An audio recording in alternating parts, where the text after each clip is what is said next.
السلام علیکم خواتین حضرات۔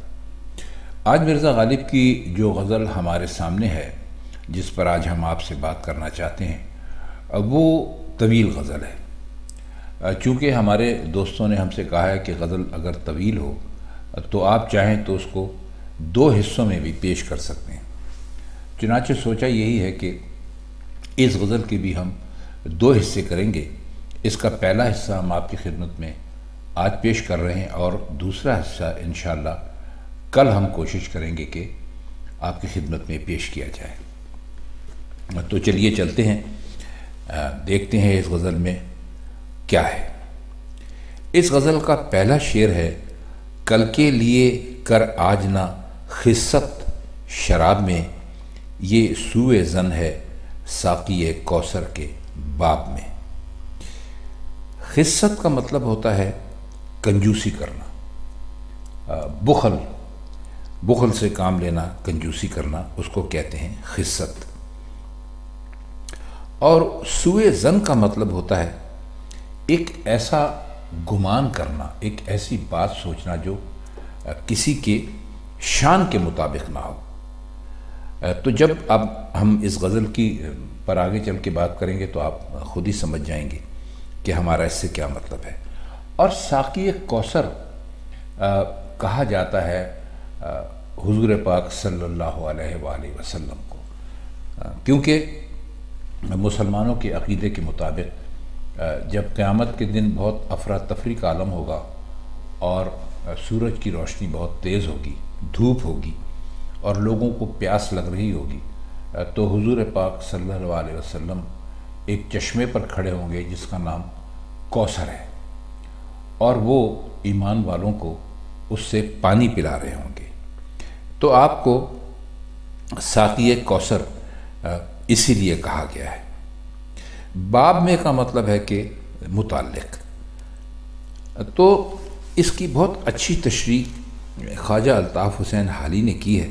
آپ کہتے ہوں گے کہ ہم بار بار خواجہ الطاف حسین حالی کی ہوئی شرح جو ہے اس کا حوالہ کیوں دیتے ہیں؟ تو سچ یہ ہے کہ جب ہم غالب کو پڑھ رہے تھے، اور یہ بہت پرانی بات ہو گئی ہے، تو ہمیں جو مختلف دوستوں نے، مختلف اساتذہ نے بلکہ کہنا چاہیے، غالب کی جو شرحیں کی ہیں، اس میں ہمیں خواجہ الطاف حسین حالی کی ہوئی شرح بہت زیادہ پسند تھی۔ تو وہی ہم آپ کی خدمت میں پیش کر رہے ہیں۔ ممکن ہے کہ الفاظ وہ نہ ہوں، بلکہ الفاظ وہ نہیں ہوں گے، تو ہم بس آپ کو یہ بتانا چاہتے ہیں کہ انہوں نے کیا کہا تھا۔ انہوں نے کہا کہ آج اس خوف سے شراب نہ دی کہ کل نہیں ملے گی، ساقی کوثر کی فیاضی پر سوء ظن کرتا ہے۔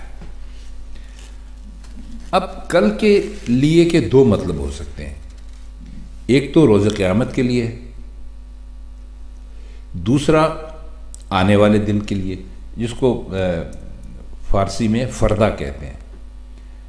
تو پہلا جو ہے اگر اس کو سمجھیں تو اس کا شعر کا مطلب یہ ہے کہ روز قیامت کے خیال سے شراب پینے میں کنجوسی سے کام نہ لیں۔ اب لوگوں کا عقیدہ یہ ہے کہ جو لوگ یہاں شراب سے پرہیز کریں گے، یعنی یہاں شراب نہیں پئیں گے جیسا کہ اسلام میں حکم بھی ہے، انہیں قیامت کے دن حضرت ساقی کوثر صلی اللہ علیہ وآلہ وسلم شراب طہور پلائیں گے، یعنی پاک شراب پلائیں گے۔ تو مرزا غالب یہ کہتے ہیں کہ ساقی کوثر کی فیاضی عام ہے اور اس میں کسی کے لیے کوئی اعتراض کی گنجائش نہیں ہے۔ اب اس پاک ذات کے متعلق یہ سوء ظن ہے یا یہ گمان بالکل غلط ہے کہ وہ کسی کو اپنی عام فیاضی سے محروم رکھنا گوارا فرمائیں گے۔ اب اس مفہوم کے مطابق یہ جو لفظ خست استعمال ہوا ہے، یعنی بخل، اس کا کیا مطلب ہوگا؟ کیا بخل سے مراد یہ ہے کہ پلانے والا دل کھول کر نہیں پلاتا، تھوڑی تھوڑی پلاتا ہے، یعنی تھوڑی تھوڑی دیتا ہے، یا اس سے پلانے کا یعنی بالکل ہی انکار ہے، یعنی مطلق انکار ہے؟ اب اس کا دوسرا مطلب یہ ہو سکتا ہے کہ مرزا نے اپنے دروغے سے شراب مانگی۔ اب یہ بھی ایک بہت دلچسپ قصہ ہے۔ غالب کے ایک ملازم تھے جسے انہوں نے اپنے خطوط میں دروغہ بھی لکھا ہے۔ تو غالب جب بہت شراب پینے لگے تھے تو انہوں نے اس سے کہا تھا کہ بھائی جب میں اتنی شراب پی لوں تو اس کے بعد اگر میں تجھ سے مانگوں بھی تو مجھے مت دینا۔ تو مطلب یہ ہو سکتا ہے کہ انہوں نے اپنے دروغے سے شراب مانگی، چونکہ اسے منع کر دیا کہ بھائی میں نشے کی حالت میں زیادہ شراب مانگوں تو مجھے مت دینا۔ تو دروغے نے یہ کہہ دیا کہ جی کل کے لیے بھی کچھ رکھ لیجئے۔ تو مرزا اس سے کہتے ہیں کہ دیکھ تو کل کا عذر رکھ کر شراب دینے میں کنجوسی مت کر، یہ ساقی کوثر کے باب میں غیر شایان گمان ہے، یعنی یہ غلط گمان ہے۔ جس طرح اب تک شراب ملتی رہی اسی طرح ساقی کوثر کی مہربانی سے آئندہ بھی ملتی جائے گی۔ تو اس پاک ذات کی مہربانی کے متعلق دل میں غلط گمان کو جگہ مت دے، یعنی دنیا میں جو کچھ پینے کو ملتا ہے یہ بھی ساقی کوثر ہی کی مہربانی ہے، اور جس طرح قیامت کے دن کچھ عطا ہوگا وہ بھی ساقی کوثر ہی کی مہربانی سے ہوگا۔ آئیے اگلا شعر دیکھیں۔ ہیں کیوں آج ذلیل کہ کل تک تھی ناپسند گستاخی فرشتہ ہماری جناب میں۔ اس میں کوئی مشکل لفظ نہیں ہے، تو بس ہم اس کے معنی کرنے کی کوشش کرتے ہیں۔ کل جو اصل میں اس میں استعمال ہوا ہے وہ اس سے مراد ہے یعنی وہ دن جس میں روحوں سے عبادت کرنے کا یا بندگی کا اقرار دیا گیا تھا، اور انسانوں کے جو ابو الابا کہہ لیجئے یا سب انسانوں کے باپ کہہ لیجئے، حضرت آدم کی جناب میں سجدہ نہ کرنے پر اسرائیل کو جو فرشتوں میں محبوب ہوتا تھا اس کو سزا ملی تھی۔ تو فرشتوں نے یعنی وہ سب سے بڑا فرشتہ تھا، اس کو سزا ملی تھی، بہت عبادت کرتا تھا، تو سب فرشتوں نے تو سجدہ کر لیا، یعنی آدم کی جو عظمت اللہ تعالیٰ نے اس کو دی تھی اس کو مان لیا، کیونکہ آدم جو تھے وہ اللہ تعالیٰ نے ظاہر ہے کہ انسان کو بنایا، تو اس کے بارے میں بہت ساری باتیں ہیں، اشرف المخلوقات بھی کہا جاتا ہے۔ تو کہتے ہیں کہ آج ہم یعنی انسان اتنے ذلیل کیوں ہو گئے کہ کوئی ہماری بات بھی نہیں پوچھتا۔ یعنی جو اس دن تو فرشتوں کی بھی مجال نہیں تھی کہ ہماری شان میں گستاخی کریں۔ اصل میں یہ شعر انسان کی جو شرف ہے یا عزت ہے اس کے لیے ایک دعوت ہے، یعنی مرزا غالب ہر انسان کو اس کی طرف متوجہ کرنا چاہتے ہیں کہ بھائی ہمارا جو مقام تھا، ہمارا جو مرتبہ تھا وہ فرشتوں سے بھی بلند تھا، لیکن ہم اتنے برے اعمال ہم نے کیے کہ ہم ذلیل ہو گئے، اور جو ہمارا ایک بہت اونچا مقام تھا اس سے گر گئے۔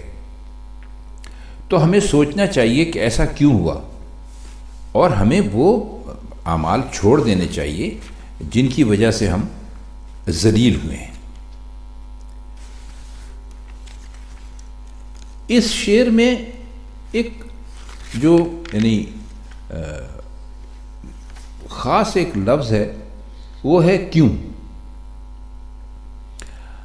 تو اس کے ایک معنی تو یہ ہے کہ یعنی معشوق کو ہماری خاطر ایسی عزیز تھی کہ بالفرض محال فرشتہ بھی ہماری نسبت گستاخی کرتا تو اسے گوارا نہ ہوتی، اور اب ہم کو بالکل نظر انداز کر دیا ہے۔ دوسرے معنی یہ ہے کہ اس شعر میں آدم اور فرشتوں کے اس قصے کی طرف اشارہ ہے جو قرآن مجید میں موجود ہے کہ جب اللہ تعالیٰ نے دنیا کو پیدا کرنے کا ارادہ فرمایا تو فرشتوں سے کہا کیا تو دنیا میں اس شخص، تو فرشتوں نے کہا کہ بھئی اللہ سے کہ تو اس قسم کے لوگ پیدا کرنا چاہتا ہے جو بڑی فساد کریں گے اور خون ریزی کریں گے۔ تو اللہ تعالیٰ نے کہا کہ بھئی تم نہیں جانتے جو کچھ میں جانتا ہوں، اور پھر آدم سے ذرا ان کو زک بھی دلوائی اور یہ کہا کہ تم ان کو سب سجدے کرو۔ تو کہتے ہیں کہ آج ہم دنیا میں اس قدر ذلیل کیوں ہیں، کل تک تو ہماری ایسی عزت تھی۔ تو کہتے یہ ہیں کہ بھئی آپ وہ سارے کام چھوڑ دیجئے جن کی وجہ سے آپ ذلیل ہوئے ہیں، آپ وہ کام کرنا شروع کر دیجئے کہ جس کے لیے آپ کو اللہ میاں نے بنایا تھا اور فرشتوں کی بات کو رد کیا تھا کہ بھائی تم نہیں جانتے میں کچھ جانتا ہوں. تو اس کا مطلب ہے کہ انسان کا کوئی بہت بڑا رتبہ ہے اللہ کی نظر میں بھی. اگلا شعر ہے کہ جاں کیوں نکلنے لگتی ہے تن سے دم سما، گر وہ صدا سمائی ہے چنگ و رباب میں. سما کا مطلب یہاں پر آپ لیجئے راگ. سننے کو کہتے ہیں محفل سما بھی آپ نے سنا ہوگا، قوالی کو کہتے ہیں، لیکن یہاں سما سے مطلب ہے راگ. اور چنگ ایک باجا ہوتا ہے، ایک آلہ ہوتا ہے موسیقی کا جو یہ سمجھ لیجئے کہ ستار سے ملتا جلتا ہے. اور رباب جو ہے وہ سارنگی کی ایک قسم کو کہتے ہیں. تو فرماتے ہیں کہ اب اس شعر میں بھی آپ یہ دیکھیے کہ کیوں جو ہے وہ ایک حیرت کے لیے، استفہام کے لیے نہیں ہے بلکہ تنبیہ کے لیے ہے. تو کہتے ہیں کہ اگرچہ چنگ و رباب جو آلات موسیقی ہیں اس میں محبوب حقیقی ہی کی صدا سمائی ہوئی ہے، تو عجیب بات یہ کہ صدا سنتے ہی بدن سے جان کیوں نکلنے لگتی ہے. محبوب حقیقی کی صدا تو ایسی ہونی چاہیے کہ اس جان بخش ہو اور اس سے زندگی کا پیغام ملے، کیونکہ حقیقی محبوب کی صدا ہے. تو معلوم یہ ہے کہ کہتے ہیں کہ جو وہ لوگ جنہیں جو سما کی محفلوں میں جاتے ہیں یا جو راگ سنتے ہیں اور یا وہ اس قسم کی موسیقی سنتے ہیں، اس پر انہیں پورا اعتقاد نہیں ہے. اور اگر اعتقاد ہو تو ان کی روحوں میں تازگی پیدا ہو جائے، وہ تڑپنے اور لوٹنے لگتے ہیں. اس کا ایک مطلب یہ بھی ہو سکتا ہے کہ اگر جو ارباب یعنی وجد اور حال ہوتے ہیں، یعنی جو کہ موسیقی سن کے یا ایسا کلام سن کے لوٹنے لگتے ہیں، تو وہ اپنے محبوب کی صدا سن کر اس میں جذب ہو جانے کے لیے بےتاب ہو جاتے ہیں، اور ان کا تڑپنا اور لوٹنا اسی کیفیت کا مظہر ہوتا ہے، یا اسی کیفیت کا نتیجہ سمجھ لیجیے، اس کا نتیجہ ہوتا ہے. شعر ہے کہ رو میں ہے رخش عمر، کہاں دیکھیے تھمے، نئے ہاتھ پر ہے نہ پا ہے رکاب میں. رو کا مطلب یہاں پر ہوگا، رو کے کئی مطلب ہوتے ہیں، یہاں اس کے معنی جو ہیں وہ ہیں تیز چلنے والے کے، ورنہ راستے کو بھی کہتے ہیں، رفتار کو بھی کہتے ہیں، پانی کا جو بہاؤ ہوتا ہے یا جو دھارا ہوتا ہے اس کو بھی کہتے ہیں. اور رش ہے گھوڑا. رستم سوراب کی آپ نے کہانی پڑھی ہوگی، تو اس میں جو رستم کا گھوڑا تھا اس داستان میں، اس کا نام بھی رخشی تھا. تو باغ آپ جانتے ہیں کسے کہتے ہیں، جب آپ گھوڑے پر سوار ہوتے ہیں تو آپ کے ہاتھ میں جو اس کی لگام ہوتی ہے اس کو کہتے ہیں. اور رکاب وہ ہوتی ہے، پہلے پا کا مطلب سمجھ لیجیے، پا کہتے ہیں پیر کو، اور رکاب وہ جگہ ہوتی ہے جب آپ گھوڑے پر بیٹھتے ہیں تو جس میں آپ اپنے پیر پھنسا کے رکھتے ہیں، ورنہ تو ٹانگیں لٹکی رہے تو انسان تھک بھی سکتا ہے، تو اس کو رکاب کہتے ہیں. اور نئے کا مطلب یہاں پر ہے نہ، نئے ہاتھ باغ پر ہے، یعنی کہتے ہیں کہ نہ ہمارے ہاتھ میں لگام ہے، نہ پا ہے رکاب میں، اور نہ ہی ہمارا پیر جو ہے وہ رکاب میں ہے. تو کہتے ہیں کہ جو عمر کا گھوڑا ہے، انسان کی جو زندگی ہے، یہ تیزی سے دوڑا جا رہا ہے. اب کچھ نہیں کہہ سکتے کہ کہاں پہنچ کر ٹھہرے گا.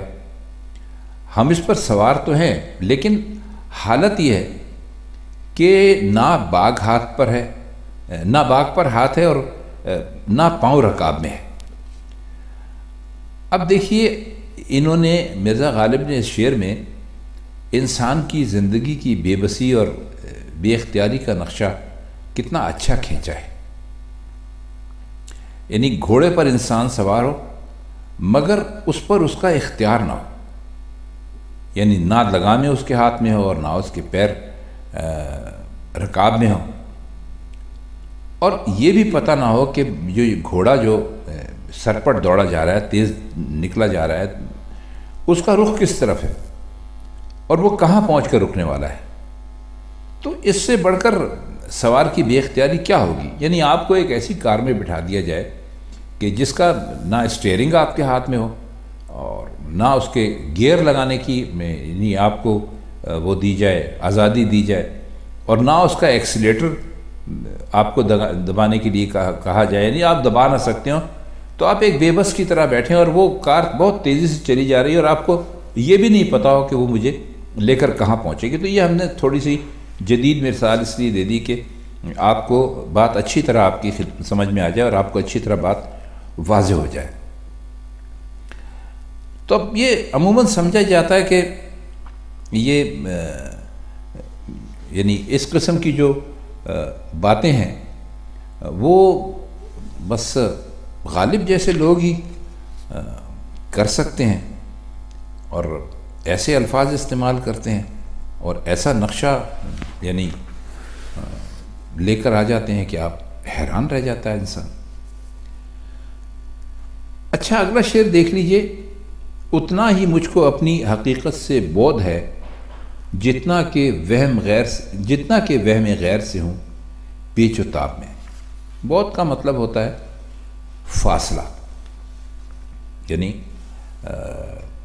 دوری سمجھ لیجئے۔ تو کہتے یہ ہیں کہ میں یہ اصل میں اس میں بات کی گئی ہے روح اور مادے کی، یعنی ایک تو ہمارا ظاہر جسم ہے نا جو ہمیں آپ کو دکھائی دیتا ہے، تو یہ تو مادے کا بنا ہوا ہے، اور روح اس کے اندر ایک چیز ہے جو بات کرتی ہے، وہ دکھائی کسی کو نہیں دیتی۔ تو اس میں کہتے یہ ہیں کہ روح اور مادے کا جو امتیاز ہے یا فرق ہے، حقیقت میں ایک فریب خیال ہے، یعنی ایک دھوکہ ہے، ورنہ مادہ محض مایا ہے۔ اور جب انسان کو پوری طرح سمجھ میں بات آ جاتی ہے اور عقل اس کی طرح یعنی اس کی عقل کام کرنے لگتی ہے، تو مادے کی جو غیریت ہے وہ خود بخود ظاہر ہو جاتی ہے۔ مطلب یہ کہ کہتے ہیں کہ میں غیر کے وہم میں جتنا پیچ و تاب کھاتا ہوں اور جس قدر اس خیالی گورکھ دھندے میں الجھا رہتا ہوں، اتنے ہی اپنی حقیقت یعنی جو میرا وجود حقیقی ہے اس سے دور ہوتا چلا جاتا ہوں۔ اس لیے اس شعر میں انہوں نے روح اور مادے کی بات کی ہے، یعنی جتنا بھی وہم غیر کا مطلب یہ ہے کہ میں دوسری باتیں سوچنے لگتا ہوں جو کہ مجھے سوچنی نہیں چاہیے۔ اب آج کے لیے اس غزل کا آخری شعر، اصل شہود و شاہد و مشہود ایک ہے، حیران ہوں پھر مشاہدہ ہے کس حساب میں۔ اب ذرا یہ الفاظ ذرا سمجھ لیجئے کہ شہود کا مطلب ہوتا ہے دیکھنا۔ اصل میں یہ جو اصطلاح ہے، یہ جو صوفیاء ہوتے ہیں، صوفی حضرات ہوتے ہیں، اس میں ایک درجہ ہے جس میں جو سالک ہوتا ہے یعنی عبادت گزار سمجھ لیجئے ہوتا ہے، وہ اپنے یعنی عبادت کے ذریعے ایک ایسے مرتبے پہ پہنچ جاتا ہے کہ اسے دنیا میں موجود ہر چیز میں جلوہ حق یعنی خدا دکھائی دینے لگتا ہے۔ اور تو یہاں اور شاہد کا مطلب ہے دیکھنے والا یا شہادت دینے والا، اور مشہود کا مطلب ہے جسے دیکھا جائے۔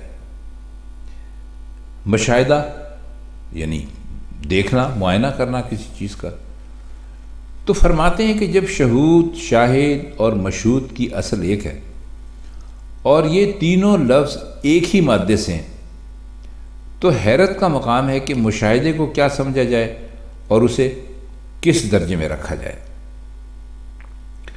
اب یہ جو پوری کائنات ہے یہ صرف ایک وجود واحد یعنی وجود حقیقی یعنی خدا کی وجہ سے قائم ہے، تو شاہد اور مشہود ایک ہوئے، اس سوا کوئی دوسرا موجود نہیں ہے۔ اب جو بھی شے ہے وہ سراسر عین ذات ہے، کیونکہ ذات اور وجود میں غیریت نہیں ہو سکتی، وہ الگ نہیں ہو سکتے، اور مشاہدہ اس حالت میں ہوگا جب شاہد و مشہود میں غیریت ہوگی۔ جب غیریت ہے ہی نہیں تو مشاہدہ کہاں رہا؟ جو کہ مشاہدہ پھر وہ کہتا ہے کہ دو الگ الگ وجود ہونے چاہیے۔ تھوڑا سا الفاظ کا الٹ پھیر ہے اس شعر میں، لیکن ہمیں امید ہے کہ جب آپ ان کے معنی سمجھ لیں گے اور جب آپ اس جو کچھ ہم نے آپ کی خدمت میں عرض کیا ہے اس کو ذرا غور سے سنیں گے تو انشاءاللہ یہ شعر آپ کی سمجھ میں آ جائے گا۔ تو خواتین حضرات، اس غزل کا یہ آدھا حصہ تھا، اس کے چند اشعار باقی رہ گئے ہیں جو انشاءاللہ بشرط زندگی ہم کل آپ کی خدمت میں پیش کریں گے۔ تب تک کے لیے ہم چاہتے ہیں آپ سے اجازت۔ خدا حافظ۔